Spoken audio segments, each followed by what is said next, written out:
Hi friends, అందరికీ నమస్కారం. అందరూ ఎలా ఉన్నారు? నేను కొత్తగా బ్రాండ్ లాంచ్ చేయబోతున్నా. ఈ రోజు ఆ బ్రాండ్ ఏంటనే దాని గురించి మీతో చెప్దామని వీడియో చేస్తున్నా. ప్రొఫెషనల్ గా నేను ఒక వీడియో ఎడిటర్ని. మీరు ఎక్కడైనా చూడండి, ఏదైనా జాబ్ చేసినప్పుడు, ఏదైనా చేసినప్పుడు మనకు నచ్చపోయినా ఆ జాబ్ని మనం పని చేయాలి. వాళ్ళకి నచ్చపోయినా కానీ మన మీదనే ఎఫెక్ట్ పడుతుంది. ఇదంతా ఏంటి, మనం ఒకళ్ళ మీద ఆధారపడి మనం చేస్తున్నంత సేపే నడుస్తుంది. ఓకే, ఒకసారి వన్స్ మనకు అది నచ్చకపోతే మనం బయటకు వచ్చేయాలి కదా. ఇప్పుడు నాకు ఇదే చాలా సార్లు ఎదురైంది. ఆ తర్వాత ఏమైందంటే కొన్ని రోజుల తర్వాతకి నేను ఆలోచించా, అసలు ఎందుకు జాబ్ చేయటం, యూట్యూబ్ లో ఎంతమంది చేస్తున్నారు, మనం చేయలేమా అనే ఒక థాట్ తో నేనేం చేశా, చాలా మందిలో ఉన్న ఫియర్ అని నాకు కూడా ఉంది. ఏంటంటే ఫస్ట్ నా వాయిస్ నాకు నచ్చేది కాదు. నా వాయిస్ చూస్తే నాకు అంత అట్రాక్టివ్ అనిపించేది కాదు. మంచిగా ఏఐని యూజ్ చేసుకుని వాయిస్ ఓవర్ చేద్దాం అనే ప్లాన్ తో నేను ఛానల్ స్టార్ట్ చేద్దాను మా మదర్కి చెప్పాను. మా మదర్ ఏమన్నారంటే, నువ్వు నీ వాయిస్ తోనే పెట్టి వీడియోస్, నీ వాయిస్ బాగుంటది, అది నీది నీకు తెలియట్లేదు అని చెప్పి నాకు చాలా ఎంకరేజ్మెంట్ ఇచ్చారు. అదే భయంతో నేను స్టార్ట్ చేసుకుంటూ ఒక 30 వీడియోస్ చేశా. కానీ దాన్ని ఎవరు చూడకపోయేసరికి నాకు కొంచెం బాధగా అనిపించి, సడన్ గా ఒక రోజు ఇట్లా నిద్ర పట్టుకుని నేను ఆలోచించినప్పుడు, అసలు ఇంకో ఛానల్ ఒకసారి స్టార్ట్ చేద్దాం,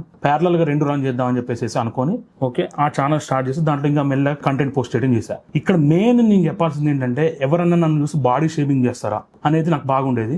మొత్తం నేను చేసిన వీడియోస్ ఇవన్నీ చూసిన తర్వాత ఏమనిపించింది, ఇంతవరకు నాకు ఒకటి కూడా నా బాడీ షేమింగ్ సంబంధించిన నెగిటివ్ కామెంట్ ఒకటి కూడా రాలేదు. అంటే ఇక్కడ మనం కంటెంట్ క్రియేట్ చేయడమే ముఖ్యం తప్ప మన రూపం ఎలా ఉంది ఇది అనేది మనకు మ్యాటరే కాదు. అసలు మనం చేసే రీసెర్చ్ మంచిగా ఉండి, మనం చేసే ప్రజెంటేషన్ మంచిగా ఉంటే ఆటోమేటిక్గా సబ్స్క్రైబర్ వస్తారని అర్థమైంది. కానీ మనకంటూ ఇంకా కొత్తగా ఏదన్నా ఉండాలి, ఎందుకంటే ఎప్పుడు ఒకటే లెక్క బతకలేం కదా. ఏదైనా ఒక బిజినెస్ స్టార్ట్ చేయాలని చెప్పి చాలా రీసెర్చ్ చేసి శారీ బిజినెస్ ఐడియా వచ్చింది. ఇందుకనే నేను మొన్న 2 సార్లు నేను పోయింది కూడా ఆ శారీ స్టాక్ తీసుకొద్దామని. ఖచ్చితంగా మీరు నన్ను ఎంకరేజ్ చేస్తారని నాకు నమ్మకం ఉంది.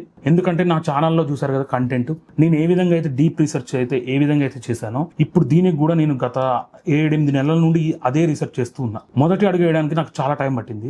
మీరు దీన్ని ఇంకా పెద్ద అడుగుగా మారుస్తారని, నాకు చాలా ఎంకరేజ్మెంట్ ఇస్తారని నాకు చాలా నమ్మకంగా ఉంది ఫ్రెండ్స్. ఎందుకంటే ఒకసారి పోయి స్టాక్ తీసుకొచ్చా, ఎట్లా ఉంటుందని చూసా, చుట్టుపక్కల వాళ్ళకి అందరికి చూపించా. వాళ్ళు ఇచ్చిన ఫీడ్బ్యాక్ ని నేను పాజిటివ్ వేలో తీసుకొని మళ్ళీ ఇంకోసారి వెళ్ళి తీసుకొచ్చినాక, నేను లాస్ట్ టైం తీసుకొచ్చిన స్టాక్ చూస్తారు కదా, మీకు ఎప్పుడు చూపించాలని చెప్పేసి ఉంది.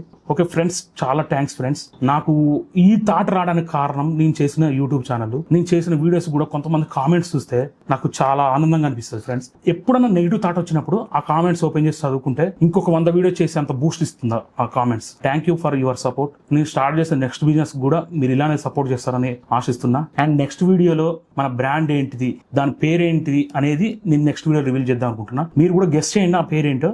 అన్నిట్లో ఫాలో అవుతుండండి, సోషల్ మీడియా అన్నిట్లో. By bye friends.